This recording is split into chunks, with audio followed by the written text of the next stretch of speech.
Hello दोस्तों, कैसे हैं आप सब। उम्मीद करता हूँ कि सब बढ़िया होगा।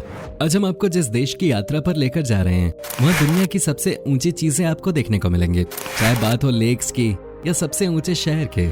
साथ ही इस देश में दुनिया की सबसे लंबी और सबसे ऊंची केबल कार सिस्टम है, जहाँ से आप शहर के कुछ सबसे खूबसूरत व्यूज का मजा ले सकते हैं। एक ऐसा देश जिसकी एक नहीं बल्कि दो राजधानियां हैं। वैसे तो ये छोटा सा देश है, लेकिन यहाँ पर कुल मिलाकर 37 भाषाएं बोली जाती हैं। दुनिया में सबसे ज्यादा सुअर का मांस भी इसी देश में खाया जाता है। आप यहाँ खूबसूरत पिंक डॉल्फिन्स भी देख सकते हैं।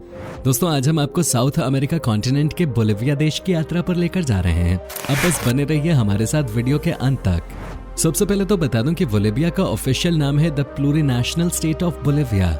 देश की कुल आबादी है 1 करोड़ 18 लाख के आसपास।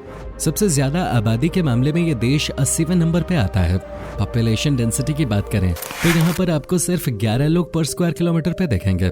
बोलिविया की कुल आबादी का 70% हिस्सा शहरों में रहता है, वहीं सिर्फ 30% लोग ही गाँव में रहते हैं। ये देश अभी काफी जवान है क्योंकि यहाँ की औसत उम्र है सिर्फ 26 साल। बोलिविया के झंडे का मतलब बहुत ही गहराई वाला है। इसका लाल रंग स्वतंत्रता की लड़ाई से हुए रक्तपात का प्रतिनिधित्व करता है, वहीं पीला देश के धन और खनिज रिजर्व का प्रतीक है, जबकि हरा देश के अद्भुत कृषि और पर्यावरण के लिए खड़ा है। चलिए आपको बोलिविया के बारे में एक मजेदार बात बताते हैं। वो ये है कि इस देश की 2 राजधानियां हैं और वो है ला पाज और सुक्रे। लेकिन आपको बता दूं कि ला पाज को फाइनेंशियल कैपिटल के नाम से जाना जाता है, तो वहीं सुक्रे यहाँ की ऑफिशियल राजधानी बनाई गई है। दोस्तों, बोलिविया देश की आबादी बेशक कम हो, लेकिन यहाँ पर विविधता साफ तौर पर देखने को मिलती है। यहाँ पर कुल मिलाकर 37 अलग अलग भाषाएं बोली जाती हैं। यहाँ की सबसे पॉपुलर भाषा है स्पेनिश। साथ ही इसके अलावा 36 और अलग अलग भाषाएं यहाँ पे बोली जाती हैं। यहाँ इंग्लिश बोलने वालों की संख्या बहुत ही कम है, इसलिए जो भी यहाँ पे घूमने के लिए आते हैं उन्हें भाषा को लेकर परेशानी हो सकती है। इस देश में कई सारी ऐसी भाषाएं बोली जाती हैं जिसे समझना बाहर से आने वाले लोगों के लिए आसान नहीं है। दोस्तों, बोलिविया एक लैंडलॉक्ड कंट्री है। देश के उत्तर और पूर्व में ब्राजील है, तो दक्षिण में अर्जेंटीना और पराग्वे हैं। वहीं पश्चिम में है पेरू और चिले। दोस्तों, बोलिविया एक शांति प्रिय देश है और इसके आसपास के बाकी देशों के साथ बहुत ही अच्छे रिश्ते हैं। देश के लोग खुद ही किसी भी तरह के विवाद से अपने आप को दूरी रखना पसंद करते हैं। लोगों को किसी से भी लड़ना और झगड़ना बिल्कुल भी पसंद नहीं है। अपने आप में मस्त रहना ही पसंद करता है ये देश। एक बात जो बोलिविया को बाकी देशों से अलग बनाती है वो ये है कि यहाँ पर सब कुछ आपको ऊंचाई पे दिखेगा। सबसे ऊंचा झील है यहाँ पे, और साथ ही दुनिया का सबसे ऊंचाई पे बसा शहर पे। क्या आपने कभी लेक टिटिकाका का नाम सुना है? अगर नहीं तो बता दें कि ये दुनिया का सबसे बड़ा और सबसे ऊंचाई पे स्थित झील है जो बोलिविया देश में है। यहाँ की हर बात अलग है। बोलिविया को देखने के लिए दुनिया भर से टूरिस्ट आते हैं, क्योंकि बोलिविया को माना जाता है इनका लोगों का जन्म स्थान। यहाँ जो भी आता है वो खोसा जाता है, क्योंकि यहाँ के नज़ारे सबसे अलग और खूबसूरत जो हैं। यहाँ का माहौल बहुत शानदार होता है जो हर किसी को अपनी ओर खींचता है। दोस्तों, दुनिया भर में सबसे ज्यादा सुअर का मांस बोलिविया में ही खाया जाता है। यहाँ पोक मीट खाना सबसे ज्यादा पसंद किया जाता है। यहाँ पर दिन में एक बार तो सुअर का मांस जरूर ही खाया जाता है। इसके बिना यहाँ खाना जैसे अधूरा सा रह जाता है। हालांकि इसके बहुत सारे साइड इफेक्ट्स हैं। हद से ज्यादा सुअर का मांस खाने की वजह से कोलेस्ट्रॉल की प्रॉब्लम होती है, और कोलेस्ट्रॉल बढ़ने से कभी कभी दिल का दौरा भी पड़ सकता है। लेकिन स्वाद के आगे ये कहाँ झुकने वाले हैं।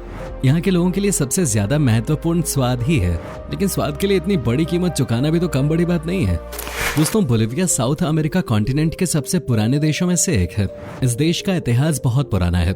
एक समय था जब यहाँ पर स्पेन से आकर सबसे ज्यादा लोग बस गए थे। साथ ही यहाँ का ट्रेडिशन भी सबसे अलग है और सबसे रोचक भी है। आज भी बोलिविया में कई सारे ऐसे ट्राइब्स बसे हुए हैं जो कि आम जिंदगी नहीं जीते। मतलब वो आज भी जंगलों में ही रहते हैं और उनका बाहरी दुनिया से कोई संपर्क नहीं है। ऐसे लोग कई बार बाहरी दुनिया के लिए खतरा भी बन जाते हैं। कई बार इस तरह के लोग जानवरों को नुकसान पहुंचाते हैं, साथ ही ये इंसानों के लिए भी खतरनाक होते हैं। चूंकि बोलिविया देश में अमेज़न रेन फॉरेस्ट का एक हिस्सा मौजूद है, ऐसे में यहाँ पर आपको कई अलग अलग तरह के जीव देखने को मिलेंगे जो कि बहुत ही कमाल के होते हैं। वैसे यहाँ का सबसे लोकप्रिय जीव है इल्मा। साथ ही यहाँ पर आपको कई सारे नेशनल पार्क्स देखने को मिलेंगे, जहाँ आप दुनिया के कुछ सबसे बेहतरीन पक्षी भी देख सकते हैं। आपको यहाँ पर कई सारे ऐसे जीव देखने को मिलते हैं जो कि आप कहीं और देख ही नहीं सकते। यहाँ सबसे प्यारी और अनोखी पिंक डॉल्फिन भी पाई जाती है। ये पिंक डॉल्फिन सिर्फ देखने में ही अच्छी नहीं लगती, बल्कि ये दुनिया के सबसे तेज जीवों में से एक है। इनका दिमाग बहुत ही तेज होता है। ये पिंक डॉल्फिन्स लोगों के साथ गेम्स भी खेलती हैं। दोस्तों, ये भी एक कारण है जिसकी वजह से इस देश को खूबसूरत कहा जाता है। दोस्तों, दुनिया की सबसे बड़ी बटरफ्लाई सैंक्चुरीज भी आपको बोलिविया देश में ही देखने को मिलेंगे। क्या आप यकीन कर सकते हैं कि यहाँ पर आपको 1000 से ज्यादा अलग अलग तरह की बटरफ्लाईज मिल जाएंगे। सोचिए कि कितनी खूबसूरत जगह होगी जहाँ चारों तरफ तितलियां ही तितलियां हो। अब खुद ही सोचिए कि वो कितना खूबसूरत नजारा होता होगा। साथ ही बोलिविया में जैगुआर सबसे ज्यादा मिलते हैं। इसके अलावा यहाँ पर भी ब्राजील की तरह ही सबसे ज्यादा अजगर सांप पाए जाते हैं, जो कि यहाँ के रास्तों पर आपको वैसे ही घूमते हुए दिख जाएंगे।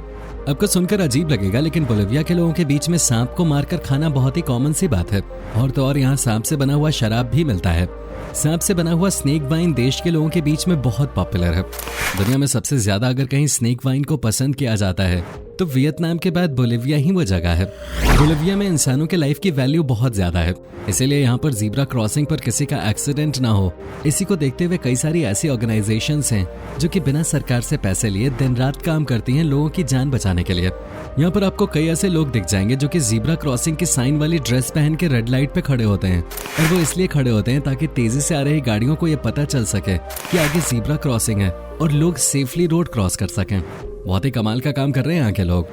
दोस्तों, बोलिविया को साउथ अमेरिका का सबसे उदास देश कहा जाता है, क्योंकि यहाँ के लोग खास फ्रेंडली नहीं होते, लेकिन इसका मतलब ये नहीं है कि वो किसी को नुकसान पहुंचाते हों। बोलिविया के लोग थोड़ा प्राइवेट नेचर के होते हैं, जो कि अपनी लाइफ में खुश रहते हैं। यहाँ के लोग उतनी ही आपसे बात करेंगे जितने में इनका या आपका काम बन जाए। लोगों की ये बात अच्छी होती है कि वो कभी भी किसी की पर्सनल लाइफ में घुसने की कोशिश नहीं करते। ये वाकई में सबसे कमाल की आदत है बोलिविया की। यहाँ के लोग थोड़े से पुराने ख्यालात के हैं। दरअसल ये देश अपने आप को अपडेट नहीं कर पाया समय के हिसाब से, लेकिन देखा जाए तो इस देश में सब कुछ है। बोलिविया देश में जो गरीबी है वो सिर्फ और सिर्फ यहाँ की गवर्नमेंट की गलती है। देश को और बेहतर बनाने के लिए यहाँ की गवर्नमेंट बहुत डेवलपमेंट कर सकती है, लेकिन वो करते ही नहीं। यही वजह है कि साउथ अमेरिका के तमाम देशों में ये सबसे गरीब है और यहाँ की जीडीपी सबसे नीचे है। इस देश के पास वैसे तो सब कुछ है, लेकिन फिर भी यहाँ पर कमाने के लिए लोगों के पास कुछ बचा ही नहीं।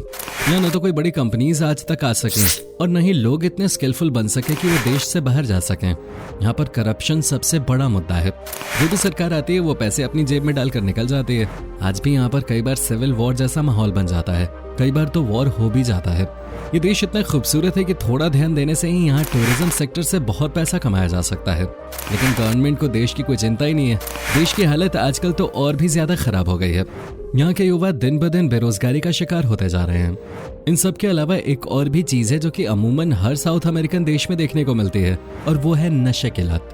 बाकी देशों की तरह यहाँ के लोग भी बहुत नशा करते हैं। ये हर तरह के ड्रग्स का सेवन करते हैं। यहाँ पर ड्रग्स का बहुत बड़ा कारोबार चलता है। बोलिविया में गलत तरीके से मार्केट में ड्रग्स बेचा जाता है, और आपको जानकर हैरानी होगी कि दुनिया के बड़े बड़े क्रिमिनल्स यहाँ के ड्रग्स के कारोबार में जुटे हुए हैं। यही वजह है कि यहाँ का यंग जनरेशन बहुत बड़ी समस्याओं में फंसा हुआ है। बोलिविया के लोगों के पास नशा करना और बेचना ही एकमात्र काम रह गया है। ड्रग्स के साथ साथ ये लोकल दारू पीते हैं और टाइम पास करते हैं। ज्यादातर लोगों के पास करने के लिए काम धंधा नहीं है, और ऐसे में ये लोग दिन भर नशा करके अपना गम भुलाते हैं। अब जहाँ पर लोगों के पास काम नहीं होगा वहाँ और क्या होगा, वहाँ इस तरह की दिक्कतें तो आएंगी ही। बोलिविया में क्राइम इतना तो नहीं है जिससे टूरिज्म पे बुरा असर पड़ सके, लेकिन फिर भी यहाँ कई ऐसी जगह हैं जहाँ पर टूरिस्ट को जाने से मना किया जाता है, क्योंकि इन जगहों से कई बार बाहर वालों को किडनैप करने की खबरें आ चुकी हैं। पैसों की कमी की वजह से आजकल यहाँ के लोग कोई भी काम करने से नहीं कतराते, और बाहर से आए हुए टूरिस्ट से पैसे से लेकर उनकी सारी कीमती चीजें तक हड़प लेते हैं। यही वजह है कि यहाँ पर रात में टूरिस्ट को अकेले बाहर जाने से मना किया जाता है। बाकी साउथ अमेरिकन देशों की तरह ही बोलिविया की महिलाएं बहुत ही मेहनती होती हैं। यहाँ के गाँव में खेती का सारा काम यहाँ की महिलाएं ही संभालती हैं। वो दिन रात खेतों में काम करती हैं और उसके बाद घर में आकर सबके लिए खाना भी पकाते हैं। लेकिन यहाँ के ज्यादातर मर्दों को नशे की लत लग चुकी है, और इनका वहाँ से बाहर निकलना आसान काम नहीं है। ये दिन भर नशे में धुत रहते हैं और घर इनकी बीवियों की कमाई पे चलता है। पर दोस्तों, हर देश की कुछ बुरी बातें होती हैं तो कुछ अच्छी भी होती हैं। ऐसे ही बोलिविया के लोगों की भी कुछ अच्छी बातें हैं। यहाँ के लोगों के बारे में कहा जाता है कि ये बहुत ही अच्छे डांसर्स होते हैं। बोलिविया में जब भी कोई फेस्टिवल या फंक्शन हो, यहाँ हर एक इंसान जम के नाचता है। कार्निवल डे ऑरोरो बोलिविया यहाँ का एक फेमस फेस्टिवल है। ये दरअसल मूल रूप से 18वीं शताब्दी का एक स्वदेशी त्योहार है। ये एक शानदार त्योहार है जो आमतौर पर नींद में रहने वाले लोगों को जगाता है और सभी को पार्टी मोड में लाता है। दोस्तों, बोलिविया की लड़कियां बहुत ही खूबसूरत होती हैं, और यही वजह है कि इन्हें दुनिया भर में काम मिल जाता है। इनकी इसी खूबसूरती की वजह से ये यूरोप के तमाम देशों में बार गर्ल्स का काम करती हैं। बोलिविया की लड़कियां बहुत लंबी होती हैं और इनकी आंखें बहुत चमकीली होती हैं। अगर आप कभी बोलिविया जाएं तो इनसे बच के रहिएगा, नहीं तो आप अपना दिल हार बैठोगे। तो दोस्तों, ये था दुनिया के सबसे खूबसूरत देशों में से एक बोलिविया। उम्मीद करता हूँ कि आपको हमारा ये एपिसोड पसंद आया होगा। हमें नीचे कमेंट करके जरूर बताएं कि आज के वीडियो में आपको बोलिविया की कौन सी बात सबसे ज्यादा अच्छी लगी। क्या आप कभी गए हो बोलिविया, और अगर गए हो तो आपका एक्सपीरियंस कैसा रहा, ये भी हमारे साथ शेयर जरूर कीजिएगा। साथ ही इस वीडियो को अपने दोस्तों और रिश्तेदारों के साथ शेयर करना मत भूलिएगा। हमारे चैनल को सब्सक्राइब भी जरूर कर लें। वीडियो को अंत तक देखने के लिए आपका बहुत बहुत शुक्रिया। आपसे फिर मुलाकात होगी एक और नई वीडियो के साथ।